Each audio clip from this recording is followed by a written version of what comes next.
noches, amados hermanos, que el Señor me los bendiga grandemente. Su hermano y amigo Cristian Vargas les saluda, hermanos, dándole la bienvenida a un capítulo más de esta serie que estamos llevando los días viernes, que tiene como título general Una iglesia sin eslabones débiles. Hermanos, en esta noche vamos, si Dios lo permite, a estar enfocados en un subtema en esta serie acerca del eslabón evangelístico. De todo corazón, hermanos, deseo que hayan tenido una semana bendecida. Sé que hemos sido muy bendecidos con las lecciones que ya nuestros hermanos han traído.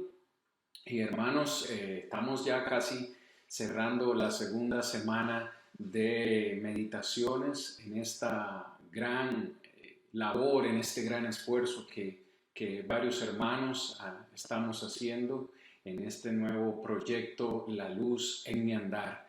Espero de todo corazón, hermanos, que todos podamos estar edificados en esta noche en el estudio de la palabra del Señor. Confieso, mis hermanos, que tengo mucho material que cubrir, así que vamos a ir de una sola vez, hermanos, al tema, porque siempre que estudiamos la palabra del Señor, el tiempo es corto, es nuestro mayor enemigo. Así que, hermanos, espero que usted tenga su Biblia en esta noche y también tenga un cuadernito, una libreta donde usted pueda tomar apuntes. Espero, hermanos, que todos podamos salir o quedar bien edificados en esta noche, hermanos. Vamos a ponernos en las manos del Señor para que Él nos bendiga y nos acompañe en esta noche. Bendito Señor, Creador del universo. Gracias, oh Padre Celestial, por el don de la vida, por la bendición tan grande, Señor, que tenemos siempre de estar en pie, con salud, gracias a su gran misericordia. A esta hora de la noche, rogamos, Padre, para que usted nos dé sabiduría, podamos comprender su palabra, pero no solo comprenderla, sino tener el suficiente valor, Señor, para ponerla en práctica en nuestras vidas. Ruego para que todas las personas que están escuchando esta meditación puedan ser edificadas, Padre, en su palabra y puedan ser motivadas, Señor, a llevar esta palabra a la acción, a predicar con el ejemplo. Bendiga a todos mis hermanos y hermanas alrededor del mundo que escuchan estas meditaciones. Guárdenos y sobre todo, Señor, perdónenos si en algo le hemos ofendido hasta este momento. Se lo suplicamos en el nombre glorioso de Cristo Jesús. Amén. Amén, hermanos. Muy bien, vamos a ir de una sola vez, hermanos, como ya lo, como ya lo anuncié, vamos a estar meditando en esta noche en el tema el eslabón evangelístico. Pero antes de iniciar, hermanos, quisiera que recordáramos todos juntos cuál es nuestro compromiso. Recuerde que esta es una sugerencia, más no una imposición, que podamos todos hacer este compromiso al llevar este estudio y también posteriores estudios que vayamos teniendo, porque hay que hacer un compromiso con el Señor siempre de hacer cambios en nuestra vida. Y este compromiso dice más o menos así, hermanos: soy salvo por la gracia de Dios, el amor de Jesús y el poder del Espíritu Santo. Por tanto, romperé cualquier cadena en mi vida que me impida amar a los demás como Dios me ha amado, perdonar a mis semejantes como Cristo me ha perdonado y llevar el Evangelio salvador a quienes aún no lo han conocido. Hoy voy a dejar a Dios trabajar en mí. Dejemos al Señor, hermanos, en esta noche que trabaje en nosotros y nos moldee a través de su santa y bendita palabra. En esta noche, hermanos, quiero que abramos nuestras Biblias. En primer lugar, vamos a empezar en Marcos, el Evangelio de Marcos, capítulo 16, en el versículo 15. El Señor Jesús, hermanos, hace unos días acaba de ser crucificado, ha sido sepultado y ha resucitado, ha estado apareciéndosele a sus discípulos por algunos días, y antes de ascender al cielo, en Marcos, capítulo 16, versículo 15, les da esta encomienda, les da este mandamiento: en el versículo 15, les dice el Señor Jesús: id por todo el mundo y predicad el Evangelio a toda criatura. Esta es la gran comisión que nosotros encontramos también en Mateo capítulo 28, versículos 18 al 20. Cristo Jesús está siendo directo con sus apóstoles y antes de irse les dice: yo quiero que ustedes vayan al mundo y prediquen. Sí, Señor Jesús, pero ¿qué tenemos que predicar? Predicar el Evangelio, la muerte, la sepultura y la resurrección de Cristo Jesús. Hermanos, la iglesia hoy existe porque los apóstoles se tomaron en serio este mandamiento. De hecho, el mandamiento de ir y predicar a las naciones es un mandamiento que solo la iglesia puede cumplir. Y tanto los apóstoles, hermanos, como la iglesia del primer siglo tomaron muy en serio las palabras de Jesús. Ellos no pensaron que Jesús estuviera bromeando, que Jesús estuviera jugando. De hecho, en Marcos capítulo 16, en el verso 20, dice: y ellos saliendo predicaron por todas partes, ayudándoles el Señor y confirmando la palabra con las señales que le seguían. Amén. Inmediatamente después de que el Señor Jesús ascendió al cielo, sus apóstoles salieron y dice, comenzaron a predicar por todas partes. Ellos se tomaron estas palabras de Jesús como algo muy serio. Note que ellos no empezaron, hermanos, a preguntarse o a preguntarle al Señor Jesús: ¿estás hablando en serio, Señor Jesús? ¿De verdad quieres que prediquemos el Evangelio por todo el mundo, a toda criatura? No tenían aviones, hermanos. Los apóstoles no tenían medios de transporte sofisticados como tenemos hoy. No tenían internet, no tenían Facebook, no tenían WhatsApp, no tenían teléfonos, no tenían Instagram, no tenían nada de las herramientas que nosotros tenemos hoy. Sin embargo, ellos tomaron acción y decidieron cumplir las palabras que el Señor Jesús les estaba encomendando. Pero también la iglesia, hermanos, la iglesia del primer siglo, tomó muy en serio las palabras del Señor Jesús. Y encontramos a la iglesia en Hechos capítulo 5. Quiero que usted me acompañe. Hechos capítulo 5, en el versículo 42. En el versículo 42 encontramos algo, hermanos, que a mí me impacta grandemente. En el versículo 42 de Hechos capítulo 5 dice: y todos los días en el templo y por las casas no cesaban de enseñar y predicar a Jesucristo. Hermanos, la palabra predicar que nosotros encontramos en este versículo es del griego evangelizo, que específicamente se refiere a ese proclamador, a esa persona encargada de anunciar, de proclamar, de predicar las buenas nuevas. ¿Le suena parecido esta palabra griega? Evangelizo, evangelio. Es curioso, hermano, porque teniendo nosotros el privilegio de estudiar las Escrituras y profundizar un poco en ellas, nos damos cuenta de que esta palabra evangelizo aparece por lo menos 55 veces en el Nuevo Testamento. De esas 55 veces, 28 veces la Reina Valera 1960 traduce evangelizo como anunciar. En 15 ocasiones, la misma Reina Valera traduce esta palabra evangelizo como predicar. Pero hago esta anotación, hermanos, porque sin importar cuál de las dos palabras use la Reina Valera, usted va a encontrar que siempre, seguido de esa palabra, usted va a encontrar la palabra evangelio o la expresión buenas nuevas. En otras palabras, encontramos que la palabra de Dios dice anunciando el evangelio o predicando las buenas nuevas, anunciaban las nuevas, anunciaban el Evangelio del Señor Jesucristo.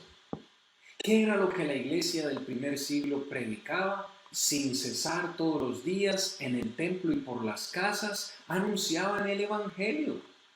No es incorrecto decir como iglesia vamos a ir a evangelizar, porque cuando se nos da el mandamiento de ir a las naciones es hablarles acerca del Evangelio. Ciertamente van a haber muchos otros temas que vamos a tener que abordar, que aclarar, que explicar a la gente con la que nos encontremos. Pero sin lugar a dudas, lo que Cristo espera de nosotros es que en primer lugar anunciemos su muerte, que anunciemos su sepultura y que también anunciemos su resurrección. Hermanos, la iglesia de hoy existe porque tanto los apóstoles como la iglesia se tomaron este mandamiento como algo serio. El evangelismo, hermanos, debe ser más individual que grupal, y espero que no me malentienda. Yo soy un fiel promotor de las campañas evangelísticas, de que la iglesia como grupo, como unidad, salga a predicar, salga a evangelizar. Pero hermanos, también entiendo que el evangelismo debe ser algo personal, que no se limita a una campaña, a una ocasión, a un evento una vez al año o 2 veces al año. La iglesia siempre está de evangelismo, la iglesia siempre tiene que estar predicando. Note el ejemplo que veíamos en el libro de los Hechos. Todos los días ellos tenían una cita, tenían un compromiso en su horario, en su vida regular, tenían un compromiso con la predicación del evangelio. Así que cada uno de nosotros debe tener un compromiso con predicar de Cristo Jesús. Pero tristemente, la gran comisión en nuestros días para muchos se ha convertido en la gran omisión. Muchos seguimos omitiendo, seguimos dejando un poco de lado el área de la evangelización. Y déjeme decirle esta gran verdad. Una iglesia que no da prioridad a la evangelización, hermanos, es una iglesia que está pronto a desaparecer. Y cuando digo iglesia aquí, me refiero a la iglesia local, porque sé que la iglesia en una manera o en términos globales nunca podrá ser destruida. Esa es una promesa que tenemos del Señor. Pero si mi iglesia local está dejando de lado la evangelización, esa iglesia local en algún momento va a desaparecer. Es triste, hermanos, pero sé de casos de iglesias que han tenido que cerrar sus edificios porque todos sus miembros han muerto, porque algunos se han ido al mundo y porque ya no hay más personas viniendo a congregarse y han tenido que cerrar sus puertas.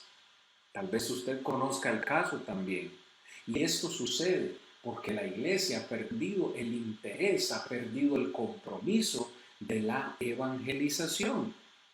Así que, hermanos, debemos preguntarnos cuánto dinero de nuestra ofrenda local está siendo destinada a la labor de la predicación, a la labor del evangelismo. Yo sé que la palabra, yo sé que la escritura dice que la ofrenda es para los santos, para las necesidades de los santos. Pero ciertamente, hermanos, todo lo que la iglesia hace, todos sus proyectos, toda la labor que la iglesia hace tiene que ser con el objetivo de ganar almas para el Señor. Y aquí, espero que usted me entienda, hermano, aquí podemos usar y debemos usar el dinero de la ofrenda para alcanzar a los perdidos, para organizar campañas, para comprar literatura, para hacer anuncios, para hacer folletos, en fin, hermanos, una serie de recursos que nos son útiles para la evangelización. ¿Cómo vamos a obtener estos recursos? Si no es con el dinero de la ofrenda. Es muy importante, hermanos, que tengamos esto en cuenta. Para salvar al mundo tenemos solamente 3 opciones. Usted podrá definir en cuál de las 3 opciones se encuentra usted personalmente o en cuál de las 3 opciones se encuentra su iglesia local. La primera opción que tenemos, hermanos, es ir, es ir. Y con ir me refiero que es cuando yo personalmente entiendo el compromiso, entiendo las palabras de Jesús y las tomo como algo personal. Entiendo que yo soy quien tiene que ir. No importa si nadie más lo hace. No importa si mi congregación no lo hace. Yo, por el simple hecho de ser cristiano, por el simple hecho de ser salvo, entiendo mi compromiso con Dios y voy y predico a todas las personas con las que yo me relaciono. La segunda opción, hermanos, que tenemos es enviar. Y enviar es cuando yo no hago lo que me corresponde, sino que decido enviar a otros. Porque empiezo a poner excusas, yo no puedo, yo no tengo tiempo, yo tengo mucho que hacer, hermanos, eso es para el predicador, eso es para el evangelista, para los diáconos, etc. Y entonces yo salvo mi responsabilidad, no quiero tomar responsabilidad y envío a otros, o que otros lo hagan. Esa puede ser otra opción. Pero la tercera, y espero que esta categoría no se encuentre usted, es cuando decidimos desobedecer. Y esa es cuando ni yo voy, ni tampoco envío a nadie. Y en esta categoría podrían estar muchas congregaciones del Señor hoy, viviendo de una manera un cristianismo pasivo, un cristianismo conformista. Nos hemos conformado a la membresía que tenemos y seguimos predicándonos a nosotros mismos, dejando de un lado el evangelismo de una manera colectiva, de una manera grupal y también el evangelismo personal que cada uno de nosotros tiene la responsabilidad con el Señor de ir a evangelizar. ¿En cuál de las categorías se encuentra usted? Hermanos, una iglesia que no evangeliza, perdóneme la sinceridad, una iglesia que no evangeliza es solamente un grupo de creyentes que están adornando el edificio. Nuevamente, espero que no me malentienda. No estoy diciendo que no somos importantes para el Señor, somos valiosos para el Señor. Y probablemente estamos viniendo a congregarnos y cumplimos muchos de los mandamientos del Señor. El participar de la cena, el ofrendar, el cantar, el orar, el escuchar la palabra, etcétera, etcétera, que son mandamientos que cumplimos cuando nos congregamos.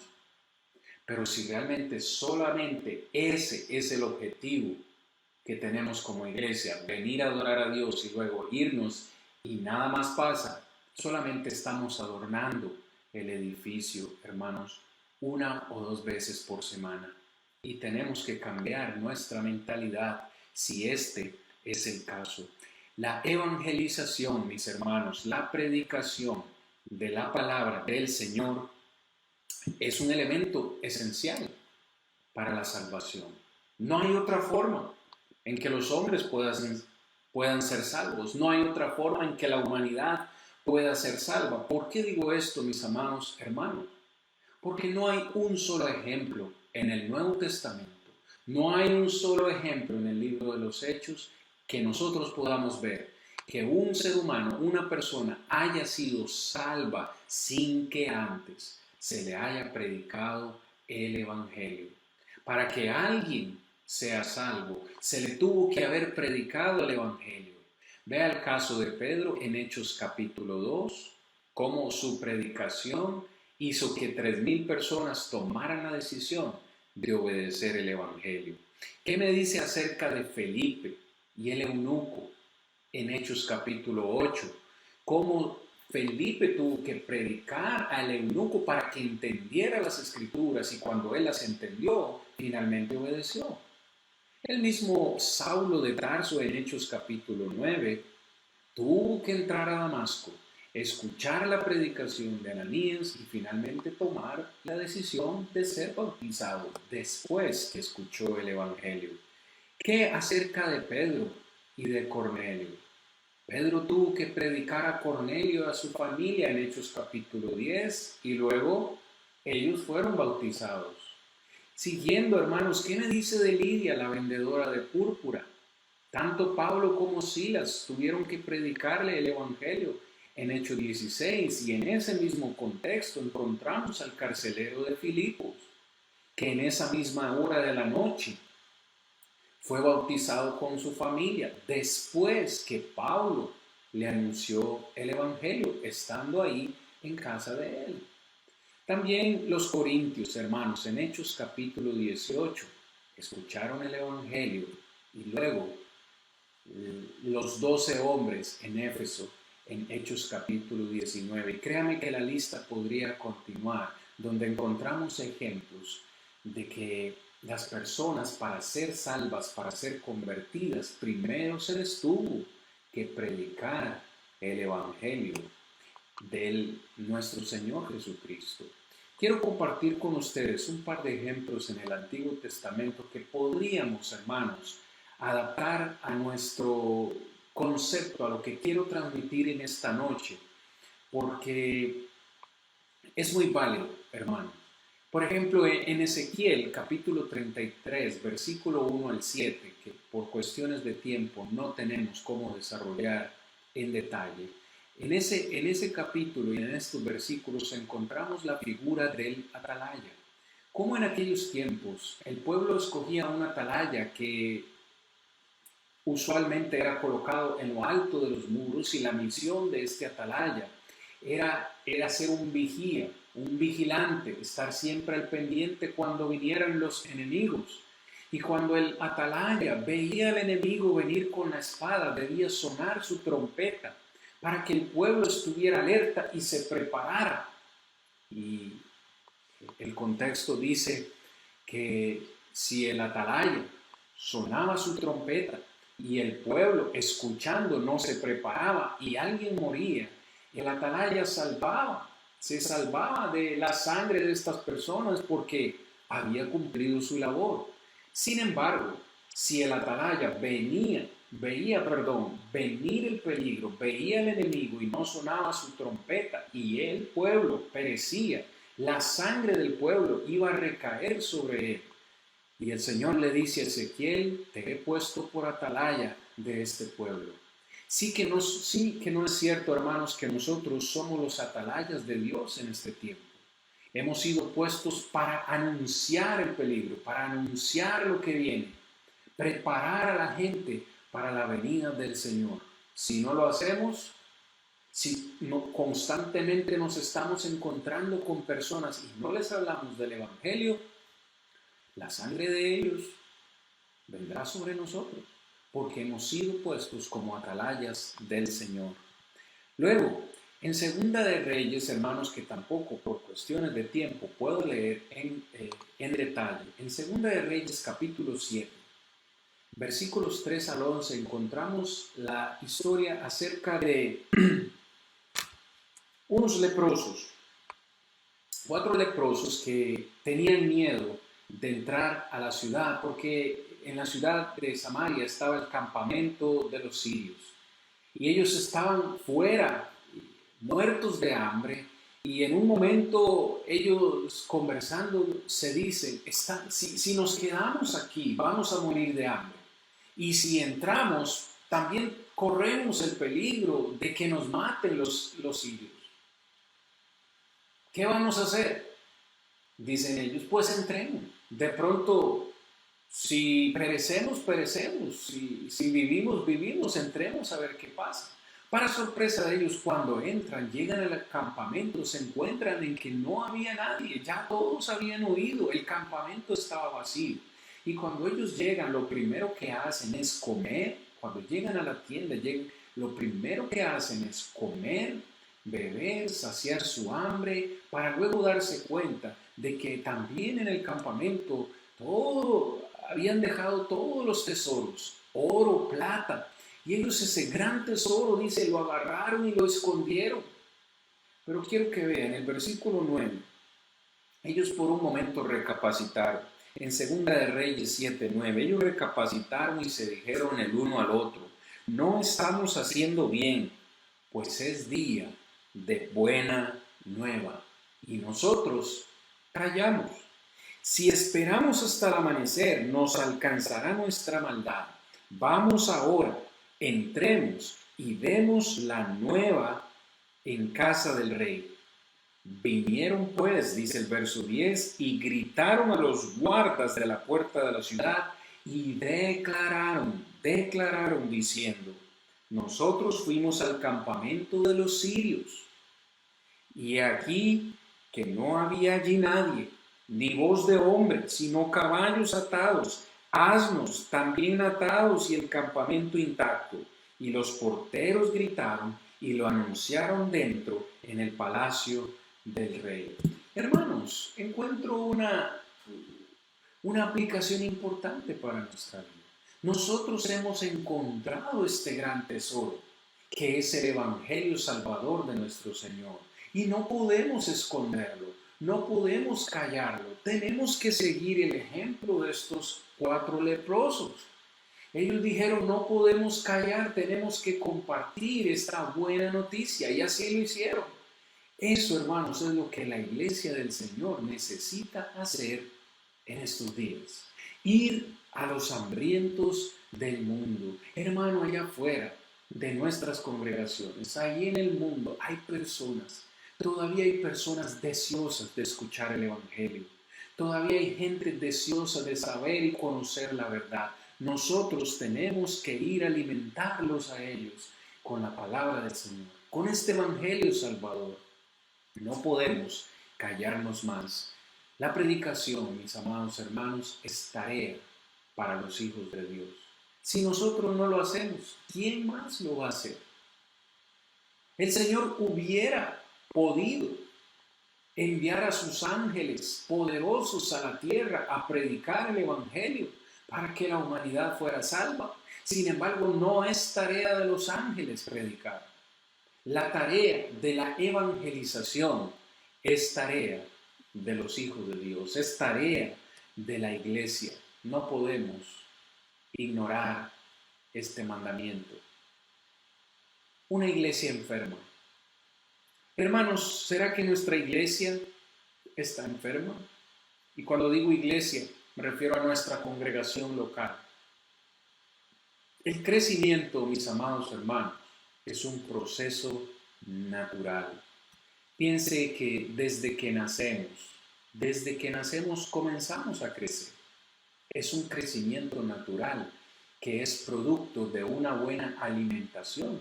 Note cómo nuestras uñas, las uñas de nuestro cuerpo crecen. Note cómo nuestro cabello crece, cómo nuestros dientes, nuestros huesos, las plantas, los árboles, todo esto crece de una forma natural.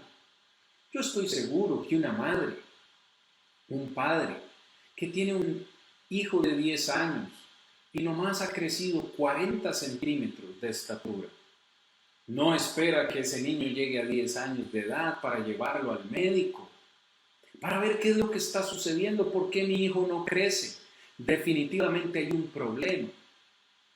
¿Por cuántos años nuestras iglesias, nuestras congregaciones han estado en la misma estatura? No han crecido, ni numérica ni espiritualmente. Y no nos preocupamos.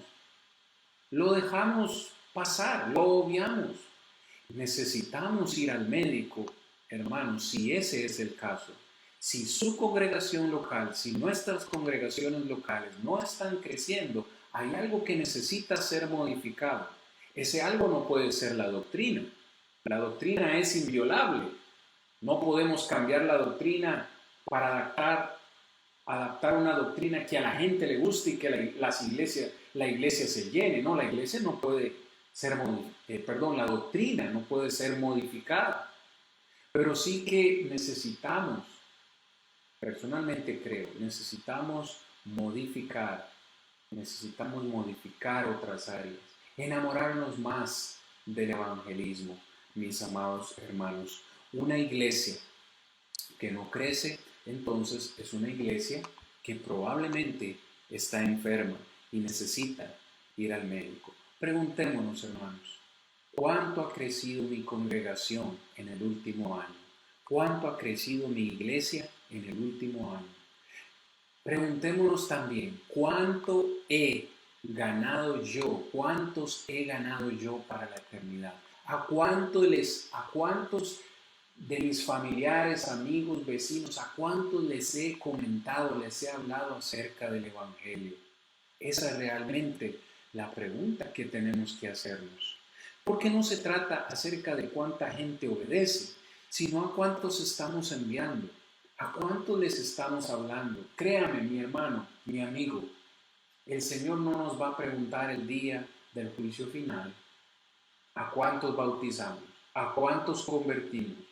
No, la salvación no se va a salvar, no se va a tratar de eso, pero sí creo que el Señor nos va a preguntar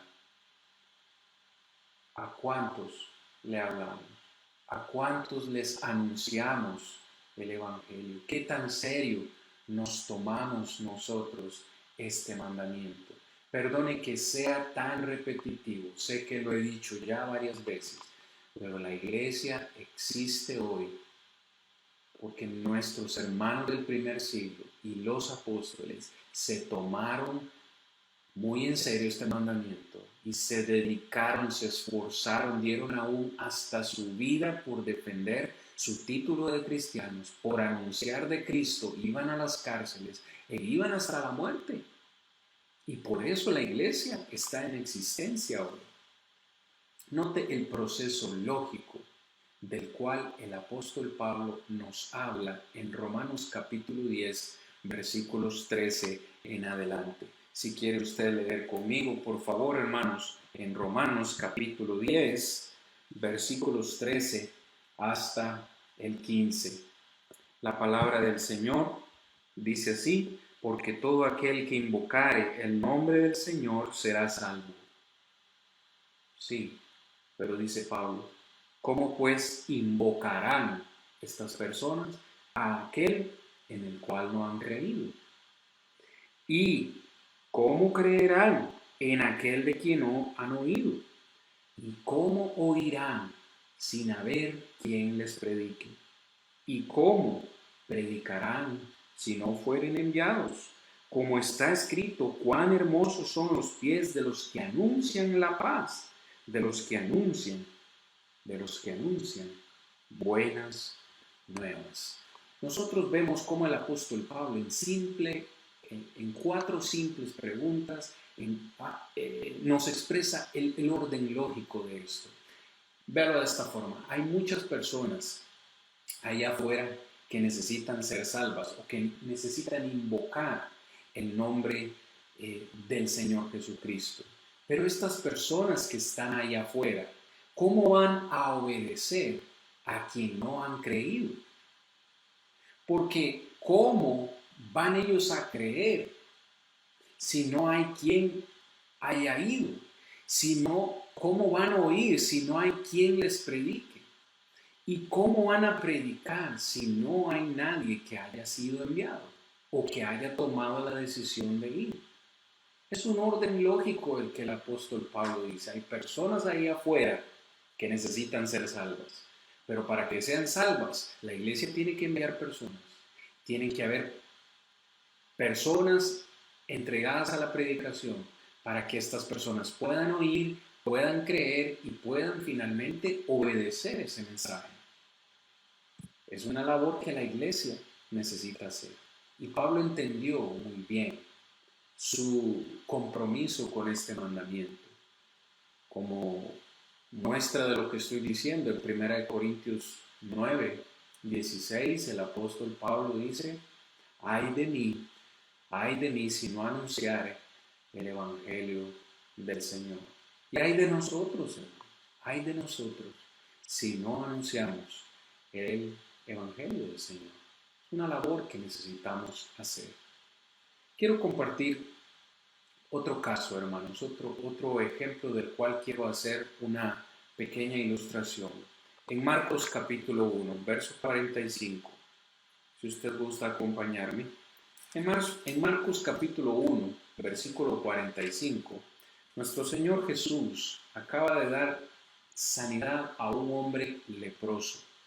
Sabemos que los leprosos no podían tener comunión, no podían estar en lugares públicos, tenían que estar aislados, totalmente apartados en sus campamentos, y pues si por alguna razón se les encontraba en la calle, ellos tenían que gritar de lejos: inmundo, inmundo. Sin embargo, este leproso viene al encuentro con Jesús y le dice: si quieres, puedes salvarme. Y Jesús le dice: sí quiero. Luego de que le sana, Jesús le hace una petición especial al leproso. En el versículo 44 le dice: mira, no digas a nadie nada, quédate callado, no digas nada. Lo único que quiero es que vayas, te muestres al sacerdote y ofrece por tu purificación lo que Moisés mandó para testimonio a ellos. Note cómo Jesús le dice a este hombre: no quiero que digas nada, quiero que guardes silencio, quédate callado.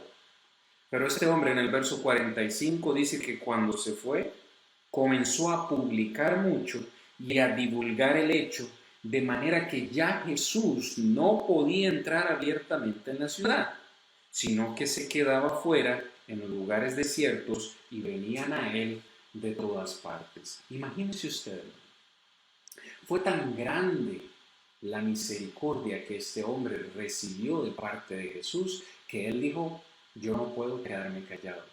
No puedo callar la gran maravilla que el Señor ha hecho por mí. E inmediatamente salió y dice que comenzó a divulgar el hecho.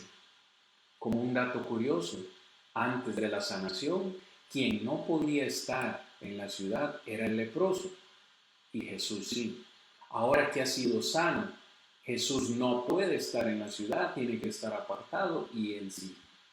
Hermanos, a nosotros el Señor Jesús nos permite hablar, nos ha dado el mandamiento de hablar, y más bien nosotros callamos. Es al contrario, tenemos que seguir el ejemplo del leproso. Que yo no sé predicar, que yo no sé evangelizar, que yo no soy bueno de palabra, yo no tengo estudios. Hermanos, es simplemente hablar, anunciar, proclamar a los demás las maravillas que el Señor ha hecho en nuestra vida. ¿O es que acaso no nos sentimos felices por lo que el Señor ha hecho con nosotros? Lo que ha hecho en mi vida, lo que ha hecho en mi familia, la salvación que me ha dado. Hay mucho de qué hablar con los inconversos acerca de lo que Cristo ha hecho en nuestras vidas. Pero ¿por qué es que no compartimos lo que hemos recibido del Señor? ¿Será que nos da pena? ¿Será que nos da vergüenza? Tenemos que enamorarnos más de Cristo, enamorarnos de lo que Él ha hecho en nosotros, para sentirnos realmente motivados a salir y hablar con las personas acerca de esto. Le motivo diciéndole esto: nosotros podemos cambiar el mundo porque tenemos el Evangelio de Cristo. Quiero decirles, hermanos, el Evangelio no ha perdido poder. Es el mismo Evangelio. Es la iglesia la que ha perdido pasión, visión y misión. Pero el mismo Evangelio que predicaba la iglesia del primer siglo es el mismo Evangelio que nosotros tenemos hoy, escrito en la Santa Palabra. Ese Evangelio que Pablo dice en Romanos 1:16, este Evangelio es poder de Dios. Pero el Evangelio es poder de Dios, hermano, cuando se predica y cuando se escucha y es obedecido. La palabra del Señor tiene poder cuando es predicada, no cuando está guardada en nuestras casas.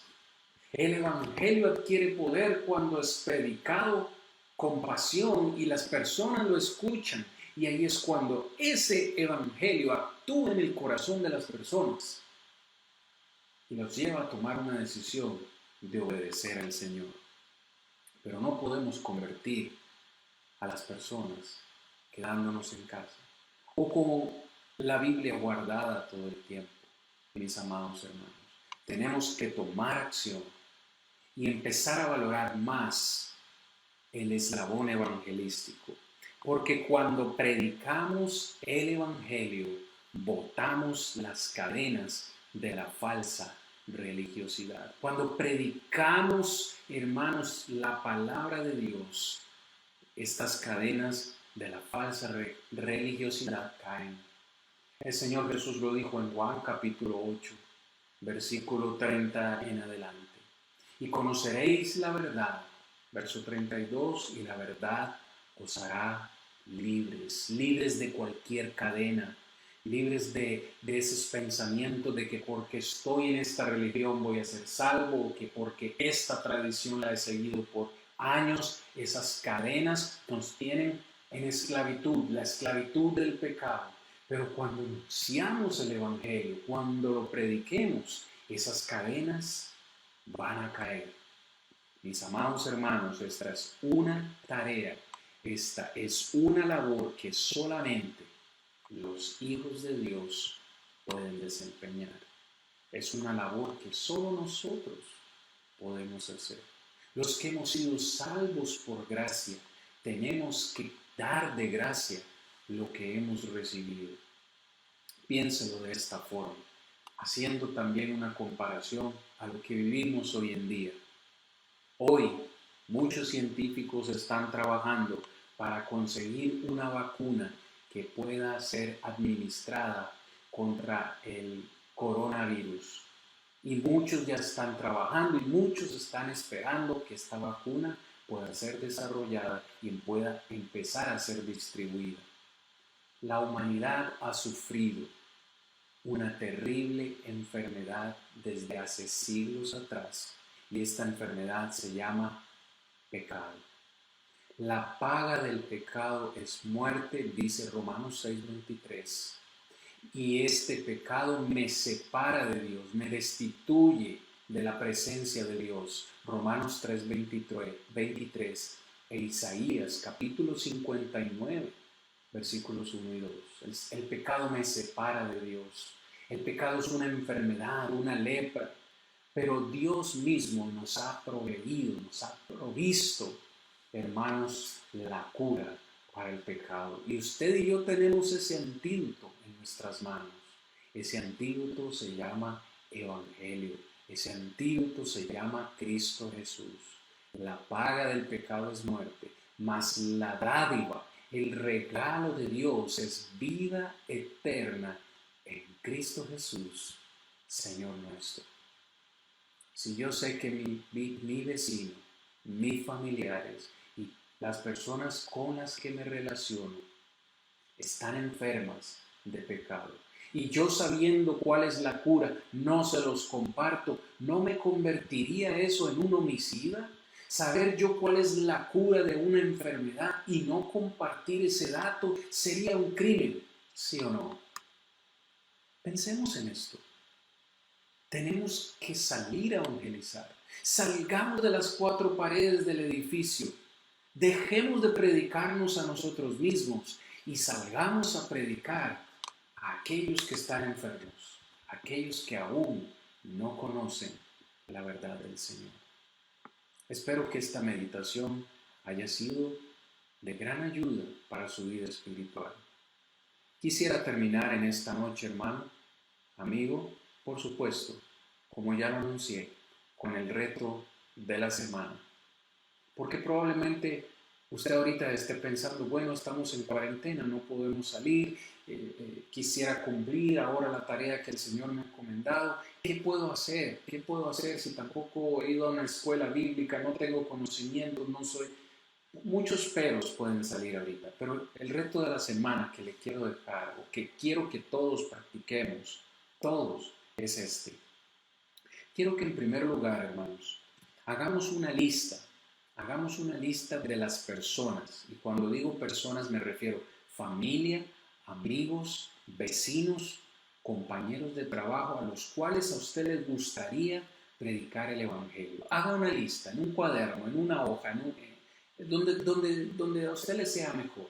Haga la lista de las personas a las cuales usted quiere predicar o evangelizar. Luego que ha hecho esa lista, quiero invitarle a que ore por ellos.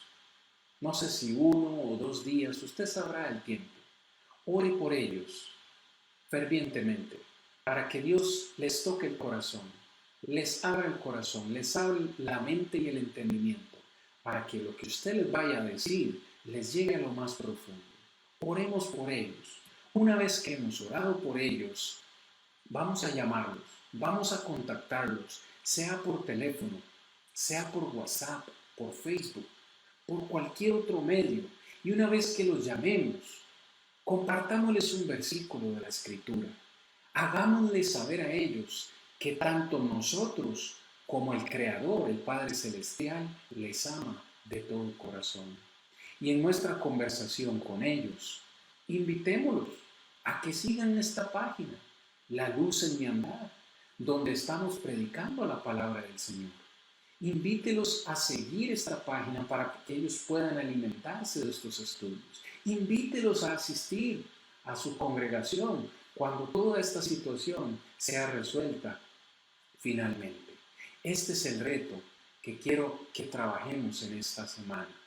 Que ojalá la cantidad de personas que están siguiendo la página del Facebook pueda ser duplicada, porque cada uno de nosotros nos vamos a poner a trabajar y usemos esta gran herramienta. No le vamos a dar gusto al enemigo. Vamos a predicar la palabra de Dios sin cesar, hasta que muchos sean agregados a la iglesia. Mis hermanos, mis amigos, este ha sido el tema de esta noche. Una iglesia sin eslabones débiles y una iglesia que necesita fortalecer el eslabón evangelístico. Ruego a Dios para que la labor que vamos a hacer en esta semana y de aquí en adelante para la obra del Señor sea bendecida y que traiga mucha gloria al Padre Celestial. Hermanos, gracias por su atención. Deseo mil bendiciones para usted y para sus familias. Nos encontramos, Dios mediante, el próximo viernes a las 7 de la noche para ver un eslabón más en el cual la iglesia necesita trabajar. Mil bendiciones en Cristo Jesús. Su hermano Cristian Vargas les saluda muy cordialmente. Bendiciones.